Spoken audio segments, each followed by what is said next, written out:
Jimmy Swaggart prega hoje a festa das bodas de Caná. Esta mensagem pode mudar completamente a sua vida. Desejo falar hoje sobre o tema a festa das bodas de Caná. Curvem a cabeça, por favor. Pai Celestial, ao pregar teu evangelho, tua palavra, eu te peço hoje que teu Espírito me unja para pregar e ministrar, para servir todos os que estão aqui, todos os que estão assistindo na televisão, para que sejam fortalecidos, ajudados, encorajados por tua graça. E, Senhor, peço tuas bênçãos sobre este povo, e eu peço isso no nome de Jesus e por seus méritos. Nós te damos louvor e glória, e todos disseram amém e amém.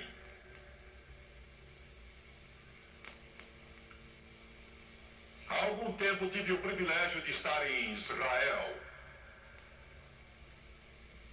E próximo de Nazaré, uns 10 quilômetros da cidade de Caná, onde Jesus realizou este milagre de imensa grandeza. Eu lembro que paramos os veículos ao lado da estrada para televisionar ali, instalamos as câmeras. A estrada levava a uma inclinação e atrás ficava a cidade de Caná. E existe uma igreja no lugar onde tradicionalmente Jesus teria feito este milagre. Eu parei por algum tempo enquanto os engenheiros e técnicos preparavam o equipamento e eu olhei para a pequena cidade, já bastante antiga,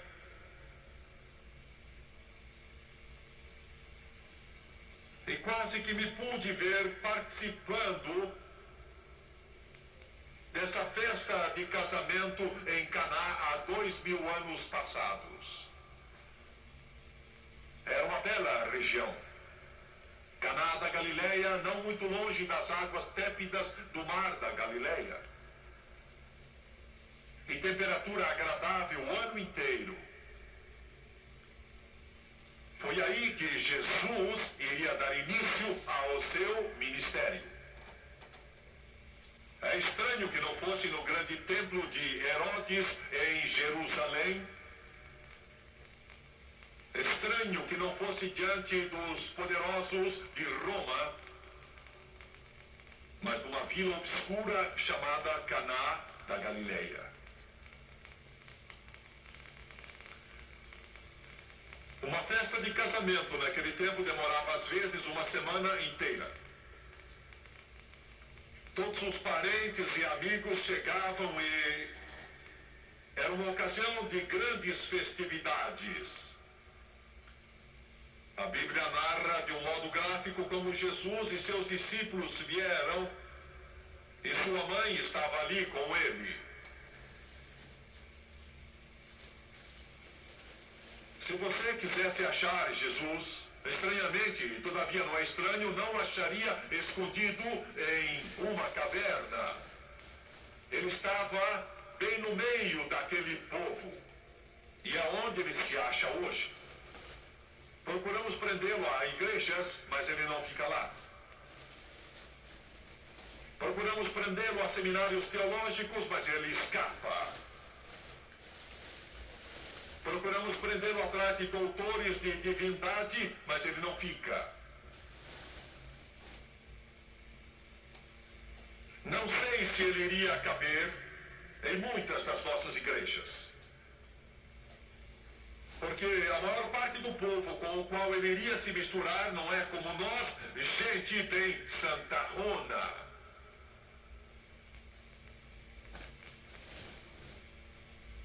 Jesus, quero que você veja, não era um recluso,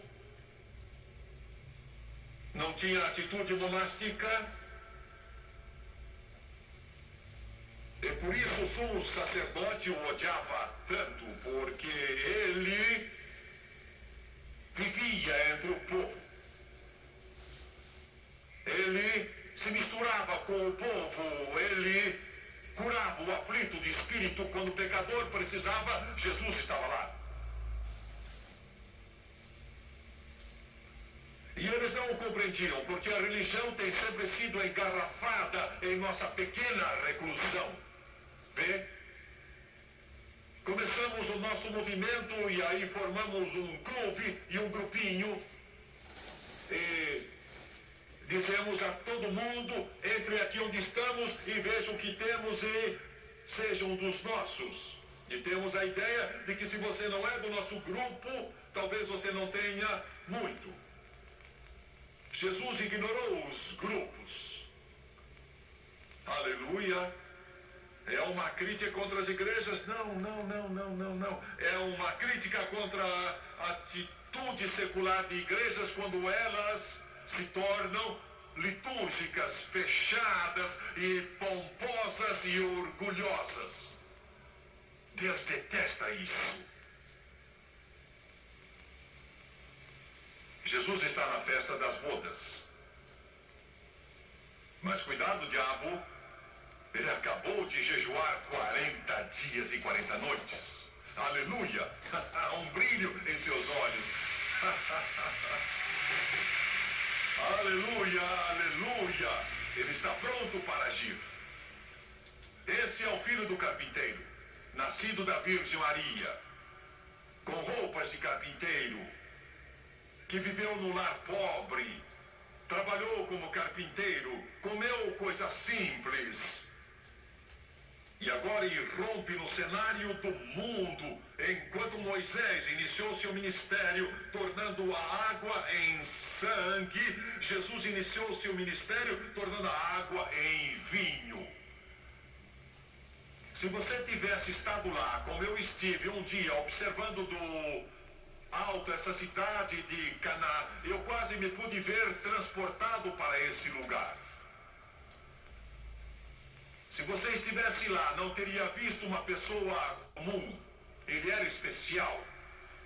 A Bíblia diz que ele não falava como os escribas e fariseus. Ele era um homem. Ouviram-me? Com H maiúsculo. A América tem muita gente, mas precisa alguns homens. Vocês estão me ouvindo? Homens.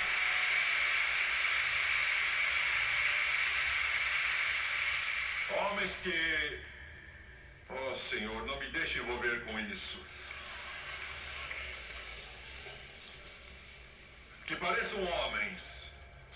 Que você não tenha de procurar para ver se é uma moça com quem fala. Homens.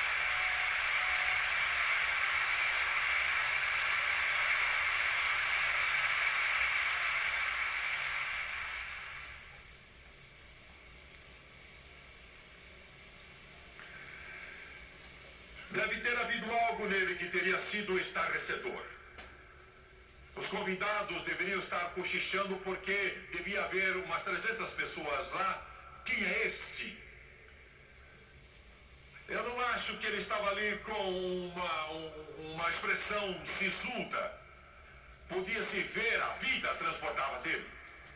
Eu creio que quando alguém via Jesus, via algo que desejava. Eu creio que também que via algo que atraía as criancinhas. Elas não se afastavam dele porque ele parecia religioso.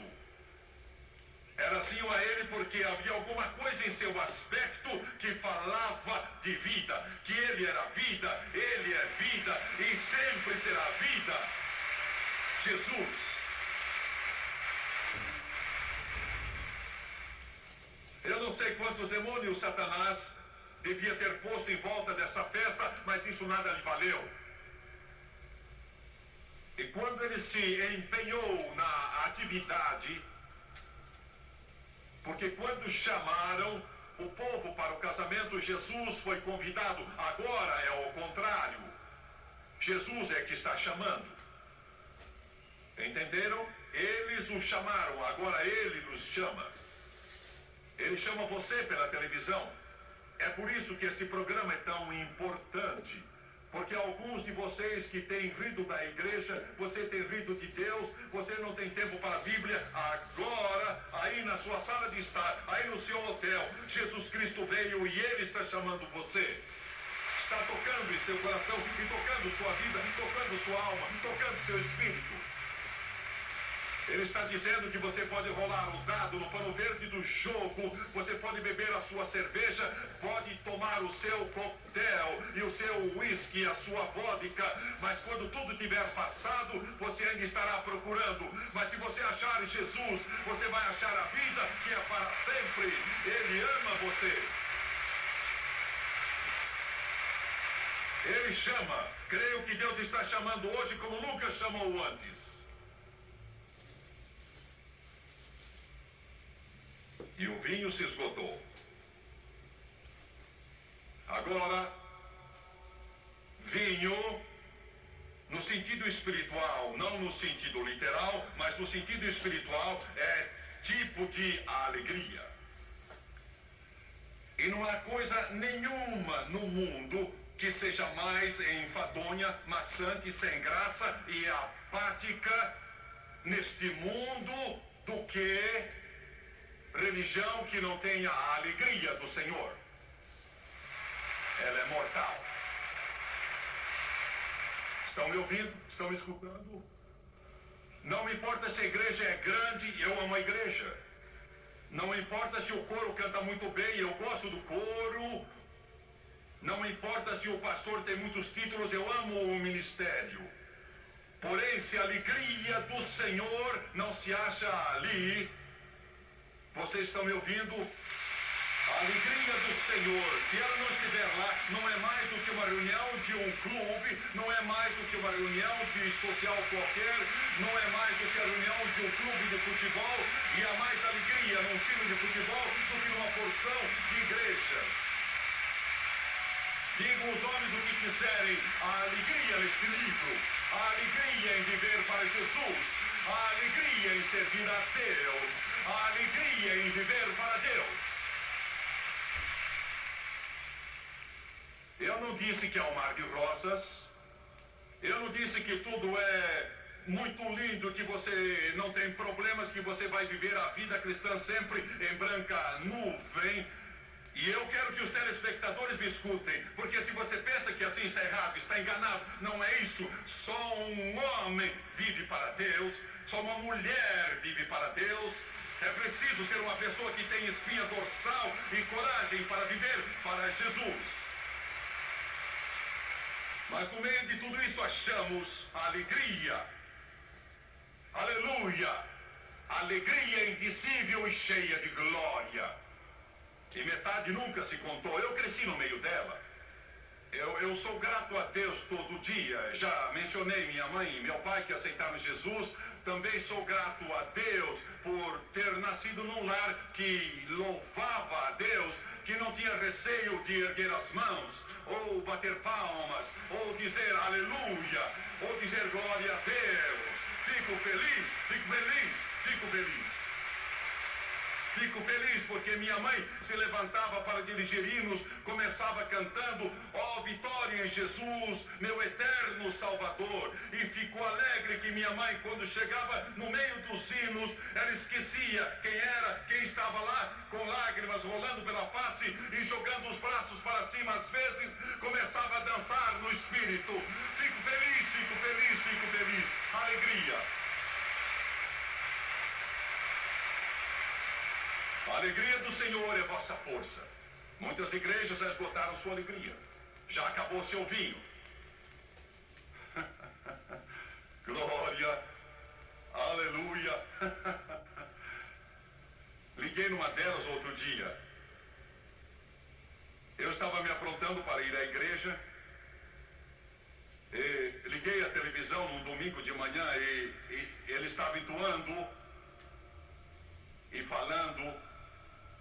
Eu fico meio cansado dessas reuniões. Eu vi quando as câmeras focalizaram a congregação que havia gente dormindo por toda parte.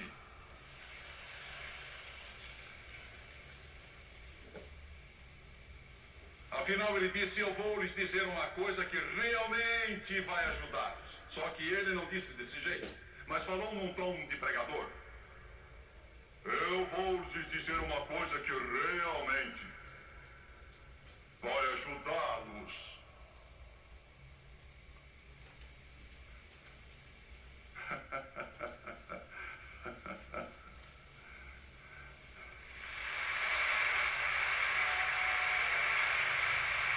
Eu parei. Estava me vestindo, mas eu parei. Ele não tinha dito nada. Havia uma Bíblia aberta na mesa. Alguém cutucou um dos diáconos e ele despertou. Não estou brincando. Eles estavam na plataforma e um deles estava dormindo.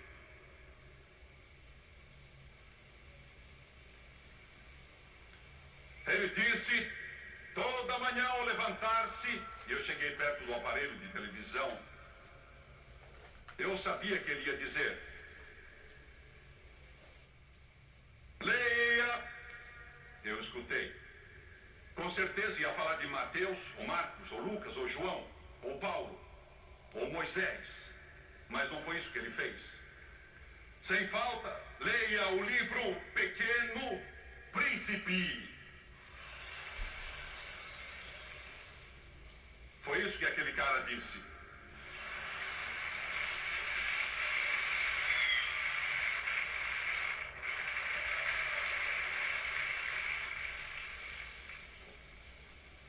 Estamos num mundo que está indo para o inferno, um mundo que vive sem Deus, um mundo que precisa mais do que frases feitas ou anedotas para libertar o bêbado ou o viciado das drogas. É preciso o poder do Cristo ressuscitado para quebrar as cadeias e a negrura do pecado. E eu não lhes ofereço os rudimentos do mundo, mas ofereço a palavra do Todo-Poderoso que ainda pode libertar o cativo, dar-lhe uma razão para viver. Sim.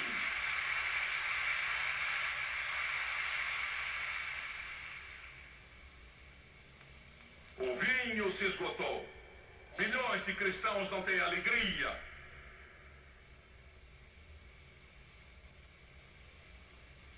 Eu quero ajudá-los um pouco aqui.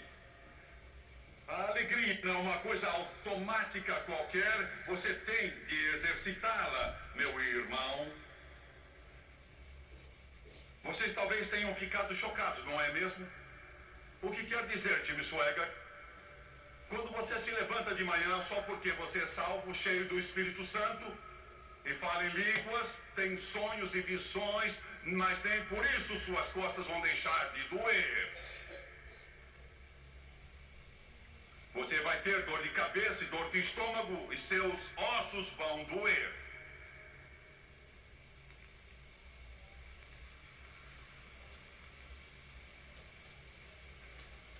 Não importa o que você pense ou diga.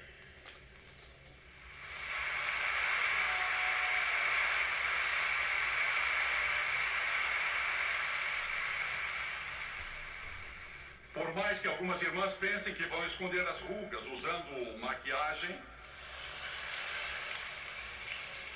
a pele delas vai enrugar.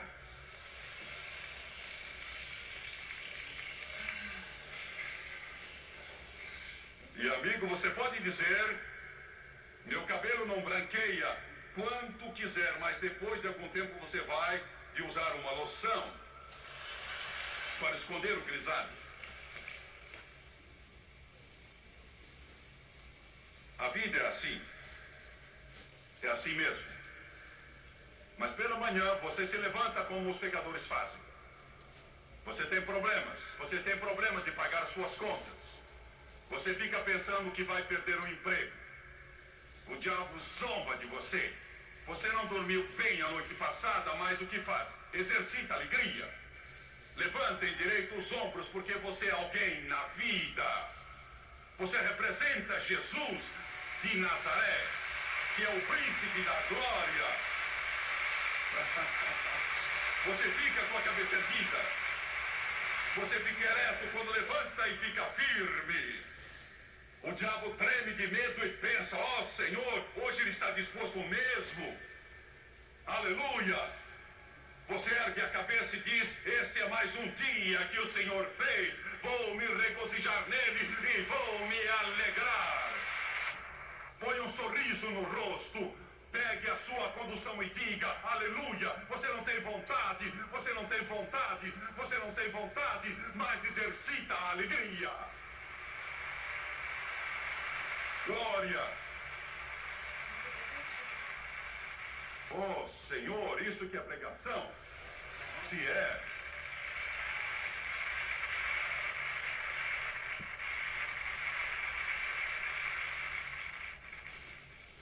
Você exercita, você repete e pratica alegria.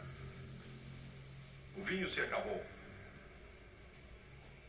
A Bíblia não diz o que foi que aconteceu, mas eu fico imaginando que os convidados ficaram alvoroçados. É uma tristeza que isso aconteça. A noiva e o noivo vão ficar envergonhados. O dirigente da festa vai se atrapalhar.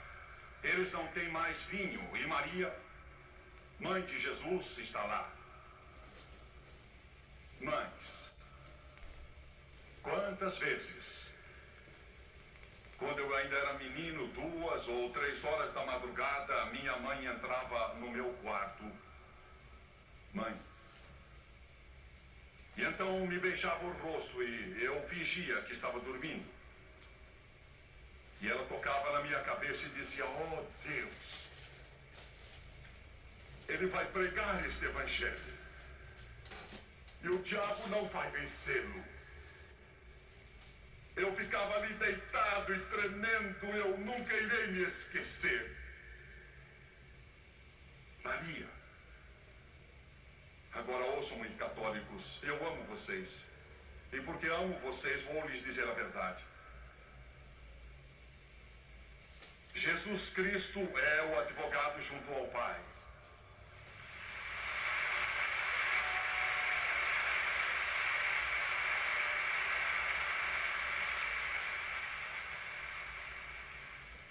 Mas Maria não é a advogada do Filho.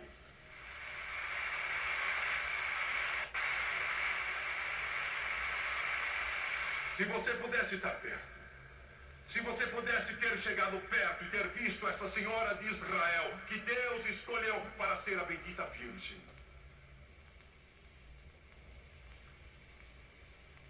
Ela acompanhou o crescimento de Jesus em sabedoria e força. Se você fizesse a ela esta pergunta, quando ela se dirigiu a Jesus naquela tarde: Maria, por que você está indo a ele? Porque eu creio que ela teria dito: ele era aquele a quem Abraão chamou Jeová Jiré. Tem certeza? Eu sei, eu sinto no coração. Ele é aquele a quem Moisés chamou Jeová Nissi. Ele é aquele que Sadraque, Mesaque e Abdenego chamaram o quarto varão. Ele é aquele a quem Noé chamou a arca, com quem Enoque andou, que Jeremias chamou o bálsamo de Gileade. Ele é aquele de quem Malaquias disse que virá com cura em suas asas. Ele é aquele que Jacó chamou Siló, e o renovo. Que Isaías chamou o maravilhoso, Deus forte e príncipe da paz. Aleluia! Glória a Deus! Ela sabia muito pouco disso. E ela disse: filho, eles não têm mais vinho. E ele disse: mulher, que tenho eu contigo? Ainda não chegou a minha hora. Por que ele disse isso? Essa expressão parece dura, mas no grego ela se torna bem mais branda. Era um termo de carinho e afeição. Várias coisas ele disse aqui. Primeiro ele estava dizendo: não vou usar meu poder para satisfazer a curiosidade do povo. Só o usarei conforme a vontade de Deus, que eu faço. Mas ela era mãe, sabia, e ela foi a Jesus. Esta é a sua resposta. Houve um repórter há algum tempo, em uma das maiores cidades deste hemisfério, ele escreveu um artigo e me fez censuras. Ele me fez acusações, e a sua queixa era esta. Ele me atacou e escreveu todas essas coisas em seu jornal que circula em uma das maiores cidades do mundo, de fato. E sua grande queixa era que eu creio em toda a Bíblia. E em minha mensagem eu disse que Jesus é a única esperança do mundo. Ele ridicularizou isso, ele zombou, ele riu, ele escarneceu, ele disse essa tolice não precisa estar na televisão. Pois bem, senhor repórter, eu quero falar com você um pouco. Você ridicularizou esse livro. Você é sabido. Você é grande. Você sabe mais que esta Bíblia. Faço-lhe uma pergunta bem simples. O que é que você vai colocar no lugar dela?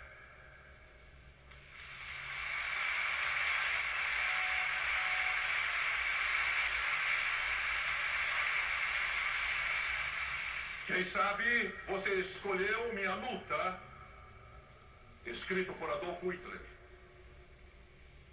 Talvez você queira fazer isso, talvez você queira Minha Luta e a matança de 6 milhões de judeus pela superraça. Talvez você não queira isso, talvez você queira o Capital e as divagações confusas de Karl Marx, senhor repórter. Talvez você queira isso. Ou se você não quer isso, talvez você queira o Alcorão. Quem sabe ele lhe agrada. Aquelas violências contraditórias e página após página desse trapo chamado o Alcorão. Quem sabe você quer isso? Jesus, você não gosta dele. Então, é isso. Quem é que você vai colocar no lugar dele, hein? Cientistas são brilhantes, mas nenhum deles ainda fez uma virgem conceber.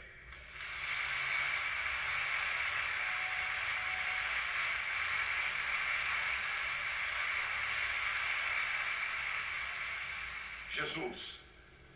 A raça humana nunca produziu alguém como ele. Aleluia! Quem você me dá para substituir o zombie dele, ria dele, xingue-o, satirize-o, mas quem vai tomar o lugar dele? Eu lhe pergunto isso, senhor repórter. Quem você vai arranjar? Vai arranjar Karl Marx, que morreu de sífilis? Você vai colocar Adolf Hitler? Vai conseguir Átila, o Uno? Quem você vai colocar? Não, senhor. Nunca houve ninguém como Jesus e nunca haverá alguém como Jesus Cristo.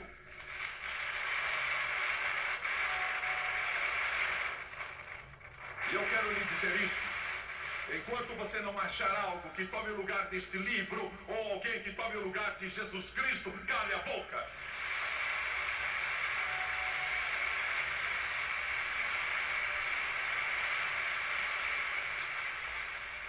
Talvez eu seja duro. Talvez isso seja forte. Eu sinto muito. O diabo está zangado. Porque pela primeira vez na história, a igreja de Jesus Cristo não é um casebre qualquer situado num subúrbio qualquer. Graças a Deus, Jesus Cristo está sendo anunciado em todo o mundo. Jesus. Eu tenho um amigo numa outra cidade, a quem Deus chamou à meia-noite e disse: vai, fale a um homem a respeito de sua alma. Meia-noite. Ele nem conhecia direito, só ouviu falar dele, só viu uma vez, o homem era alcoólatra, era bêbado. Deus disse: Se eu quisesse que você fosse amanhã, teria dito, vá agora. O que ele manda fazer, faça. Mas tenha certeza que é ele falando. Ele levantou, entrou no carro e atravessou toda a cidade e estava chegando perto de 1 hora. Ele parou bem em frente da casa do homem, o lugar estava escuro. Ele pensou, Senhor, esta é a coisa mais louca que eu já fiz na minha vida. Não posso chegar e bater naquela porta, esse homem vai me achar louco. Ele disse, eu conheço-o pouco. Ele disse, aquele homem disse que a próxima vez que algum pregador falasse alguma coisa de Deus, ele iria matá-lo. E tu queres que eu tire da cama a 1 hora da madrugada e fale com ele sobre Jesus? Senhor, não poderia fazer isso amanhã, eu prometo, vou me levantar bem cedo. O Senhor disse, vá agora, e o que ele mandar, faça. Aleluia. Ore, não discuta com Deus. Nós pentecostais falamos um pouco em línguas e pensamos que tínhamos tudo. Deus nos logrou e encheu alguns católicos também.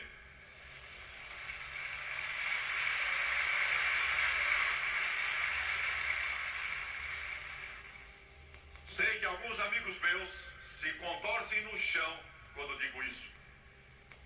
Eles não imaginam católicos vindo a Deus. Escrevem-me cartas e dizem, você está perdendo, você está cedendo. Mas ouça-me. É mais fácil um elefante voar do que eu beijar a mão do Papa.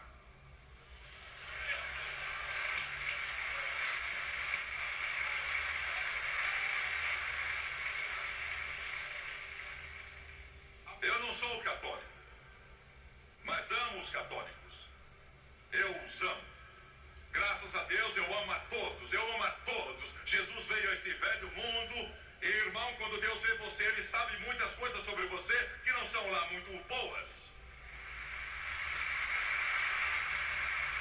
Graças a Deus por Jesus. O que Ele mandar fazer, façam. Ele saiu e veio tremendo todo e pensou, Senhor, vá comigo, por favor. Tocou a campainha daquela casa escura, porque ele não sabia isso. Ele não tinha jeito de saber, ele era mortal, era humano, finito. Mas sentado naquela sala estava um homem com a esposa. Ela tinha chorado, até que seus olhos ficaram inchados. Ele tinha perdido o negócio e perdido o caráter, e perdido o coração, perdido a família, e estava ali num delírio tremens, um bêbado, um alcoólatra, sim, um infeliz. Mas Jesus o amava. Jesus o amava. Ele estava ali derrotado e eles tinham decidido, não podemos mais viver juntos. Ele disse, é melhor você pegar as crianças e partir. Eu não consigo deixar. Não posso parar. Não posso vencer. Já tentei, já jurei deixar, mas não consigo. Ela disse, eu amo você, eu não quero ir embora. Mas não posso ficar nesse inferno. Isso é pecado. Isso é pecado, é escravidão. E meu amigo tocou a campainha, sem saber o que estava se passando, mas Deus sabia. Aleluia. E o homem levantou, abriu a porta, os olhos turvos, olhos injetados, tremendo, com o rosto pálido, pele descorada, mãos trementes. 1 hora da madrugada, sentado numa sala escura, quem poderia estar batendo? E meu amigo está ali na porta e fala seu nome. Ele diz, Deus me acordou há 1 hora atrás e me disse que viesse para lhe falar a respeito de Jesus. E ele está ali e o homem lhe diz, vamos entrar. Aleluia, aleluia, aleluia, aleluia. Eu conheço este homem, eu falei com ele, eu vi as lágrimas em seus olhos, peguei a sua mão, ele me disse, Jimmy Swaggart, Ele entrou e sentou ao meu lado. E quando o dia raiou e o sol surgiu no horizonte no oriente, os pássaros cantavam, as nuvens estavam leves lá no céu, e eu me levantei pela primeira vez em 25 anos, um homem livre, porque Jesus Cristo tinha vencido a escravidão das trevas e tinha derrotado o poder de Satanás e tinha me libertado do domínio da bebida pelo poder maravilhoso do Deus vivo e santo. Deixe-me dizer isto, amigo. Não estou falando de uma religião decadente, apática, sem vida, embaçada e sem qualquer poder. Estou falando de um Jesus Cristo vivo, que pode vencer a escravidão das drogas, que pode vencer a prisão com o álcool, que pode reconciliar o lar desfeito e trazer liberdade ao cativo. Este é o evangelho que eu prego, senhor telespectador. Eu prego alguma coisa que vai mudar sua vida, suas esperanças e sonhos.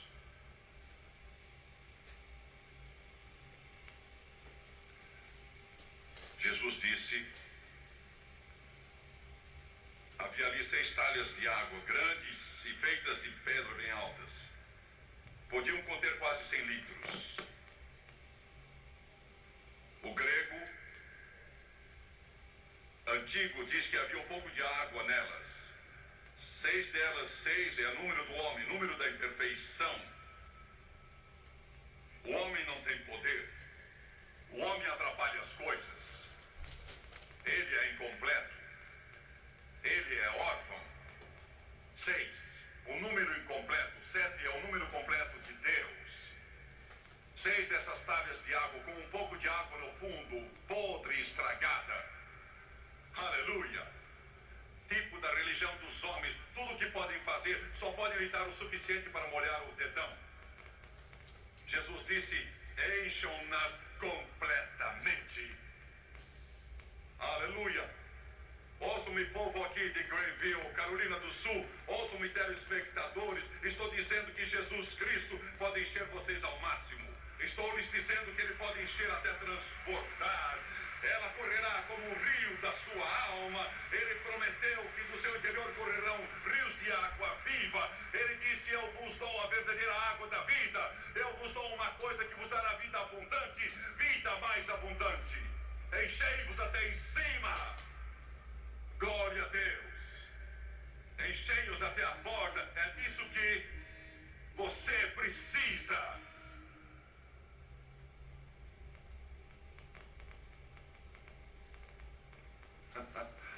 Aleluia. Sabe do que a igreja precisa?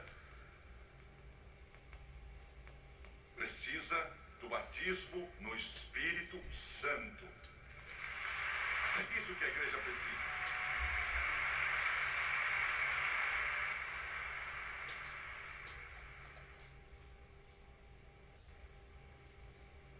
Encheram-nas até em cima. Eu não sei o que ele fez. Este livro silencia, ele nada diz. Foi o seu primeiro milagre.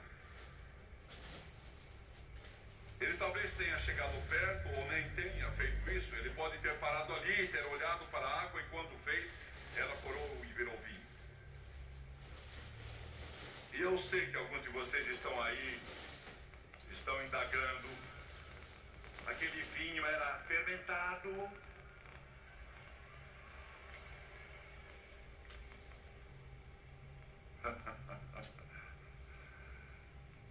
Alguns de vocês queriam que fosse.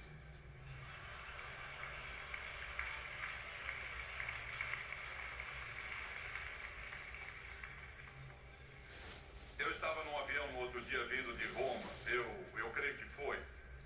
Não foi. Eu estava indo de Nova York para Seattle. Uma das comissárias passou, um crente estava na minha frente, ele era piloto comercial, dirigia aviões 737. Ele tinha contado como Jesus ressuscitara uma mulher, ele e sua esposa. Ele não era pastor, como disse, era piloto de avião. Eu estava muito contente.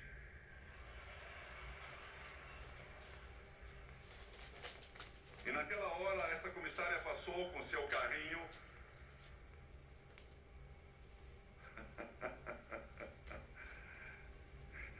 Ela parou na minha frente, bem do meu lado, e disse: eu tenho whisky, vodka.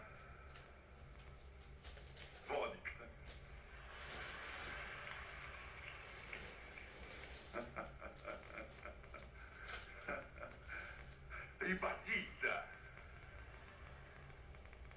Qual delas o senhor deseja?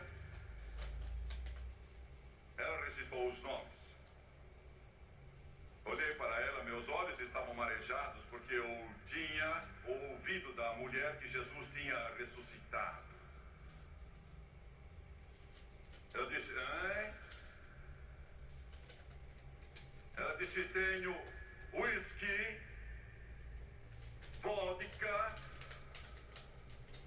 e batida. Qual vai querer? Eu disse: oh, não, obrigado, já estou embriagado.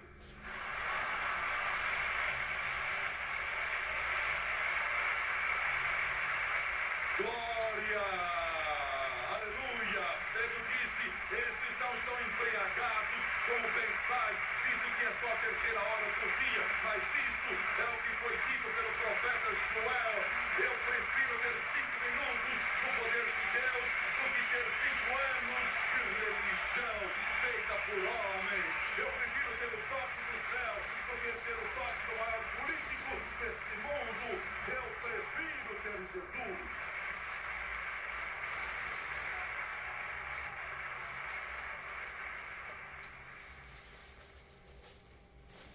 Essa é a embriaguez que ele deseja. Seu crente fraco.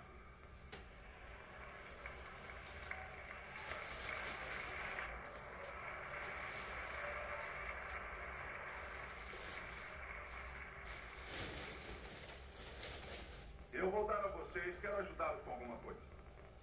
A vocês que estão sentados aí, que assistem pela televisão e dizem: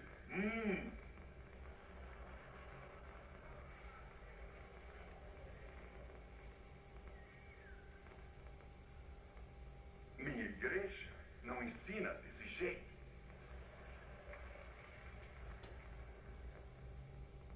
Eu vou dizer uma coisa, meu caro. Vá para a sua torneira, abra, enche uma vasilha de água e então ore sobre ela. E se Jesus a tornar em vinho, beba.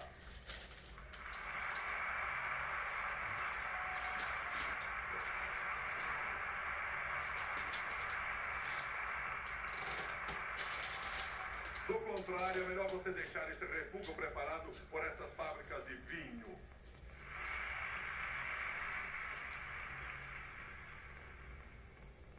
Estou me metendo, não?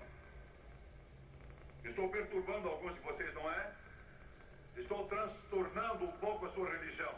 Você senta aí, se agita, se contorce, não está nada feliz, mas você não desliga, não é? E continua assistindo. Sabe por quê? Estou falando a verdade.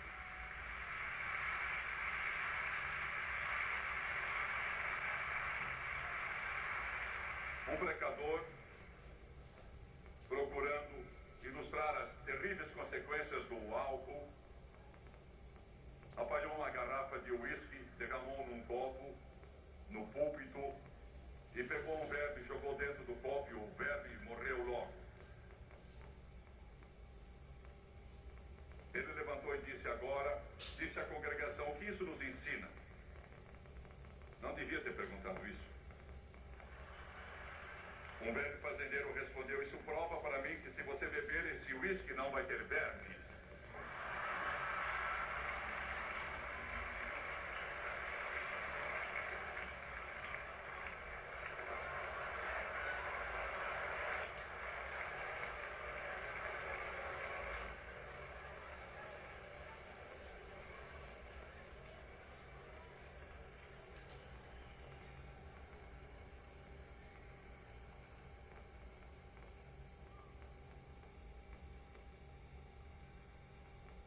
Como Deus precisa paciência. Enche-nas com água.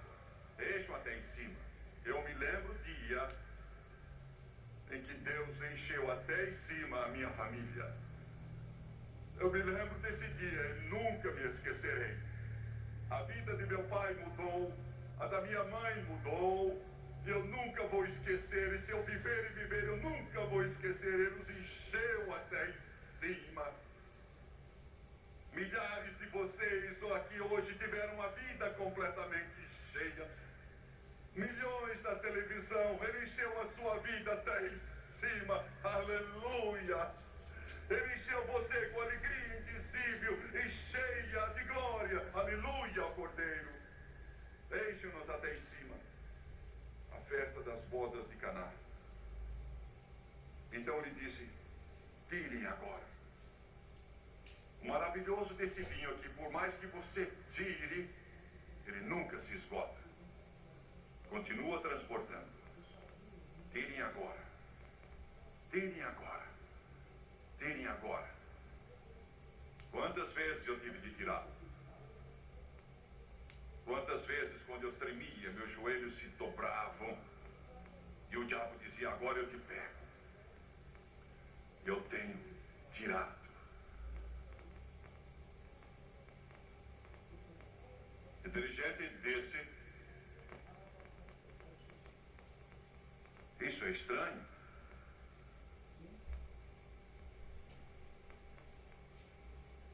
Eles sempre dão o melhor vinho no princípio, e quando já beberam bastante, então eles dão o vinho que é mais barato, o inferior, no final, mas vocês guardaram o melhor para o fim. E agora, concluindo.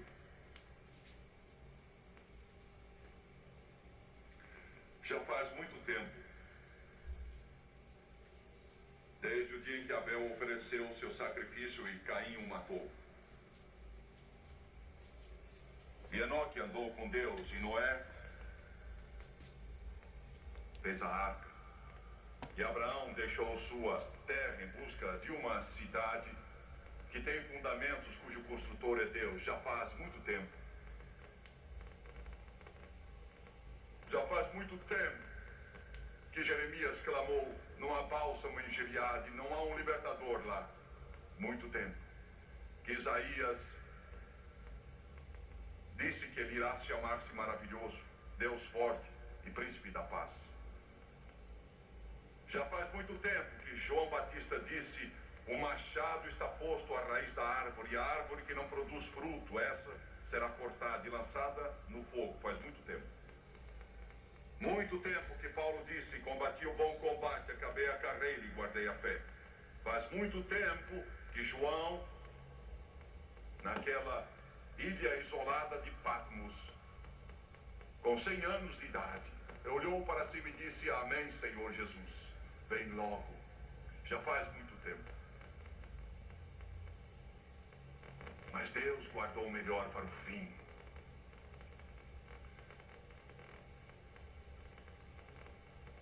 Estamos quase lá, já quase terminou, já é quase hora. Ele vem vindo.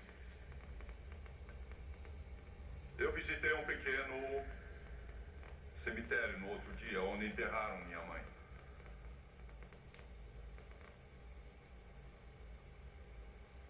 Eu olhei para a lápide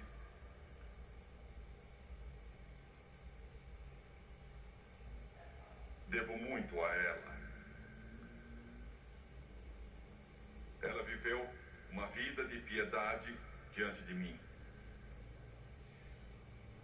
O vento soprava suavemente através daquelas acácias. As árvores estavam começando a florir e lançar seus botões brancos. As acácias. Ela descansava sob essas árvores, mas eu sabia que ela não estava lá. Eu disse: mamãe, talvez isso seja só o meu desejo.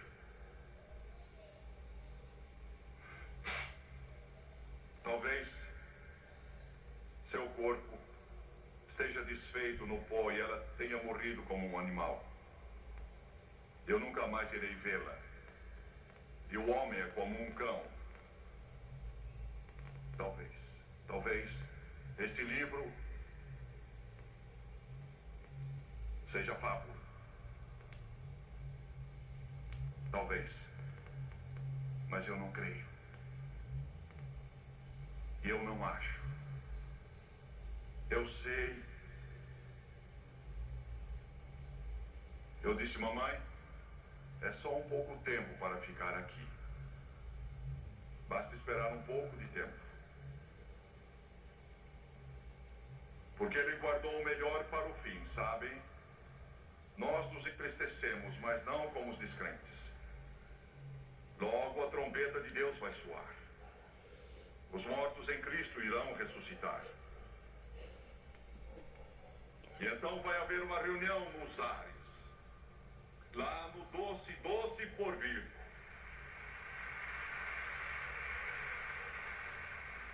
E eu gostaria de encontrar você lá, naquela terra além do véu. Vamos ouvir hinos como nenhum mortal jamais ouviu. Será glorioso, lhes garanto. Porque o Filho de Deus estará lá naquele encontro que vamos ter nos ares. O melhor foi guardado para o fim. A festa das bodas de Caná. Curvem a cabeça, por favor. Eu te peço, amado Senhor, que teu Espírito percorra todo este auditório, os que assistem na televisão, e que Jesus mude a vida deles.